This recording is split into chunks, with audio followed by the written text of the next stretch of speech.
दोस्तों, मैं फराज मलिक सच्ची घटना का एक और एपिसोड लेकर आपके सामने हाजिर हूँ। समझ नहीं आ रहा है कि इस कहानी की शुरुआत कहाँ से करूँ, क्योंकि कहानी इतनी ज़्यादा दर्दनाक है जिसको सुनने के बाद एक इंसान की रूह कांप जाएगी।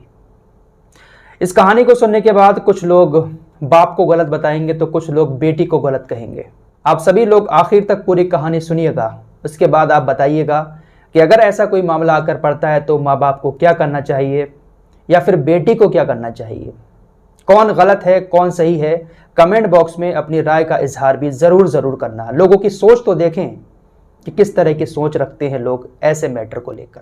यह घटना उत्तर प्रदेश के मेरठ की है और एक हफ्ता पुरानी है। हो सकता है काफ़ी सारे लोगों ने इसके बारे में सुन भी लिया हो, लेकिन फिर भी हमारे काफ़ी सारे सब्सक्राइबर इसको सुनना चाहते हैं। 12 अगस्त का दिन था। सुबह तकरीबन 10 बजे के टाइम लखीपुरा नाले के पास कुछ कचरा बीनने वाले बच्चे कचरा बीन रहे थे। आपने देखा होगा अक्सर बच्चे नाली वगैरह से कुछ कचरा निकालते हैं, बोतल या फिर कुछ लोहा वगैरह। तो नाले के पास वो लोग कचरा बीन रहे थे। कचरा बीनते बीनते एक बच्चा नाली के अंदर झांक कर देखता है तो उसको एक पोटली नजर आती है। बच्चे ने जब वो पोटली देखी तो उसको घसीट कर नाले से बाहर लेकर आया। पोटली को खोलने की कोशिश की, लेकिन बहुत टाइट पोटली बंधी हुई थी, खुल नहीं पा रही थी। आसपास के जो और बच्चे कचरा बीन रहे थे वो बच्चे भी वहां पर पहुंचते हैं और पोटली को खोलने की कोशिश करते हैं। बहुत कोशिश करने के बाद जब पोटली खुलती है तो उसके अंदर जो चीज़ निकलती है उसको देखकर हर कोई घबरा जाता है। पोटली के अंदर बिना सिर की एक लाश रखी हुई थी, एक लड़की की लाश। काली जीन्स पहनी हुई थी और एक टॉप पहनी हुई थी।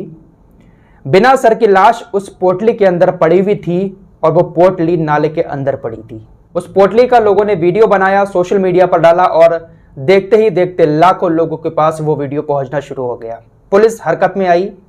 पुलिस ने जब वहां पर जाकर तहकीकात की, बॉडी को अपने कब्जे में किया, पोस्टमार्टम के लिए भेजा, तो पोस्टमार्टम में पुलिस के सामने ये बात निकल के आई कि बॉडी के साथ कोई भी मारपीट नहीं की गई है, सिर्फ इस लड़की का गला काटा गया है। मारपीट कुछ भी नहीं की गई लड़की के साथ, जिस्म पर कोई भी चोट के निशान नहीं, सिर्फ गला काटा गया। पुलिस ने छानबीन शुरू कर दी कि आखिर ये बॉडी है किसकी, क्योंकि सर था नहीं तो पहचान नहीं हो पा रही थी कि आखिर ये सरकटी बॉडी किसकी है। पुलिस ने छानबीन शुरू की। काफ़ी मशक्कत करने के बावजूद भी पुलिस को कोई सुराग नहीं मिल पाया। 2-3 दिन के बाद पुलिस के पास एक अनजान शख्स का फ़ोन आता है। वो कहता है कि एक वसीम सैफी नाम का लड़का है जो अपनी प्रेमिका को कई दिन से तलाश कर रहा है। उसकी प्रेमिका उसको नहीं मिल रही है और प्रेमिका उसकी फला फला गली में फला घर में रहती थी। इतना कहकर फ़ोन काट दिया जाता है।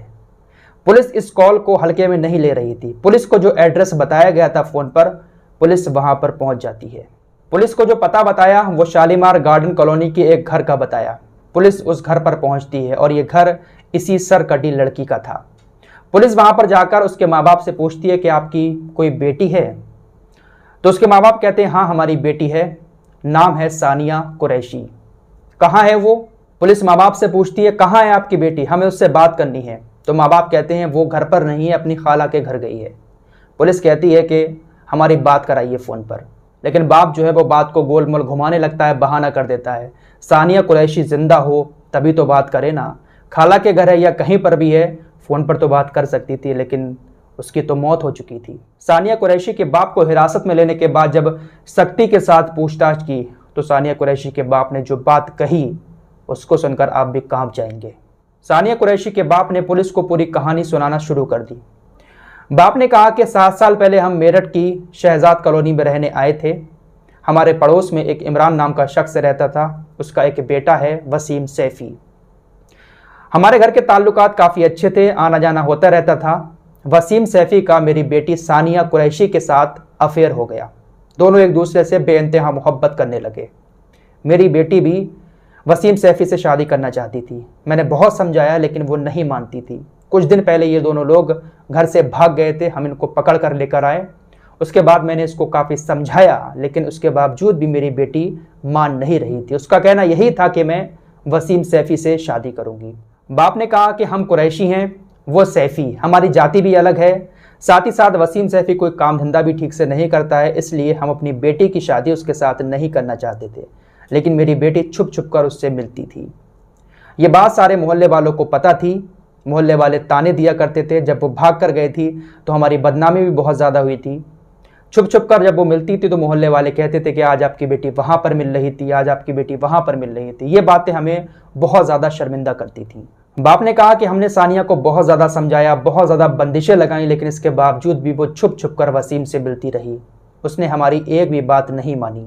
सानिया के बाप ने कहा कि हम सानिया को समझा समझा कर थक गए। जब उसने हमारी एक भी बात नहीं मानी तो फिर हमने उस मोहल्ले को छोड़ना ही सही समझा, क्योंकि उसका घर पड़ोस में था, वसीम सैफी का। हमने सोचा कि यहाँ से दूर चले जाएंगे तो हो सकता है कि इसके समझ में कुछ आ जाए, लेकिन दूर जाने के बावजूद भी, मोहल्ला छोड़ने के बावजूद भी ये लोग नहीं माने और छुप छुप कर मिलते रहे। बाप ने कहा कि सानिया की शादी के बाद मुजफ्फरनगर की बुआ के बेटे के साथ चल रही थी, लेकिन वो शादी नहीं करना चाहती थी। ये जो मामला हुआ है, इससे 20 दिन पहले सानिया ने छत से कूदकर आत्महत्या करने की भी कोशिश की थी। बहुत समझाया लेकिन सानिया नहीं मान रही थी। फिर आती है 11 अगस्त की रात और 12 अगस्त की सुबह। एक दिन पहले बाप कहता है घर पर कि मुझे जमात में जाना है, मेरा बैग पैक कर दो। बैग में कपड़े रखकर बाप घर से निकल जाता है जमात में जाने के लिए, लेकिन वो झूठ बोलकर घर से निकला था। तकरीबन रात के 3 बजे बाप वापस घर पर आ जाता है और अपने बड़े बेटे को उठाता है और बाहर ले जाकर पूरा प्लान समझाता है। दोनों लोग घर में वापस आते हैं, सानिया को उठाते हैं। सानिया का बड़ा भाई जानवर की तरह सानिया को जमीन पर गिरा देता है। जिस तरह से जानवर को ज़िबा करते हैं कसाई, उसी तरीके से सानिया को जमीन पर गिरा देता है। और सानिया का बाप जिस तरह से जानवर के गर्दन पर छुरी चलाते हैं, उसी तरीके से अपनी बेटी सानिया के गर्दन पर छुरी चलाकर उसकी गर्दन को अलग कर देता है। सानिया के बाप ने कहा कि हम कसाई हैं, हमारे पास छुरियां होती हैं, जो उसी छुरी से मैंने अपनी बेटी का गला अलग कर दिया। गला काटने के बाद बाप ने उसकी लाश को, बॉडी को और उसके सर को नाली के किनारे रख दिया। उनके घर में जो नाली थी उसके किनारे रख दिया। जितना भी खून था वो सारा खून नाली के जरिए बह गया। घर में खून का एक भी छींटा नहीं था। जिस तरह से जानवर को ज़िबा करके उसका खून निकाला जाता है, इसी तरीके से सानिया की लाश को भी नाले के किनारे रख दिया। जब सारा खून निकल गया तो उसके बाद सानिया के बाप ने एक पोटली में सर रखा, दूसरी पोटली में लाश रखी और नाली के किनारे ले जाकर, लक्कीपुरा नाले में ले जाकर बॉडी को फेंक दिया और एक दूसरी जगह पर ले जाकर नाले में सर को फेंक दिया। इस तरीके से इस खूबसूरत बेटी को एक कसाई बाप ने मौत के घाट उतार दिया। सानिया के बाप और भाई ने सानिया को इस अंदाज में मारा था कि किसी तरह का कोई भी सुराग उनके घर में मौजूद नहीं था। जांच करने वाली टीम जब घर में पहुंची तो ना तो कोई बदबू आ रही थी किसी तरह की और ना ही कोई खून का धब्बा वहां पर था। लेकिन जब जांच करने वाली टीम ने उस नाली के पानी को थोड़ा सा निकाल कर चेक किया तो उसके सैंपल और सानिया की बॉडी में जो ब्लड निकल रहा था उसके सैंपल मैच कर गए, जिसके बाद पुलिस ने काफ़ी सख्ती के साथ तहकीकात की तो बाप बेटे ने सारा सच कबूल लिया। इस तरीके से खूबसूरत लड़की को अपने ही बाप के हाथों मौत का सामना करना पड़ा और ऐसी दर्दनाक मौत अल्लाह किसी को ना दे। इस पूरे मामले पर आप लोगों की क्या राय है, कमेंट बॉक्स में अपनी राय का इजहार भी ज़रूर करें। मिलते हैं एक और नई वीडियो के साथ, तब तक के लिए अपना ख्याल रखिए।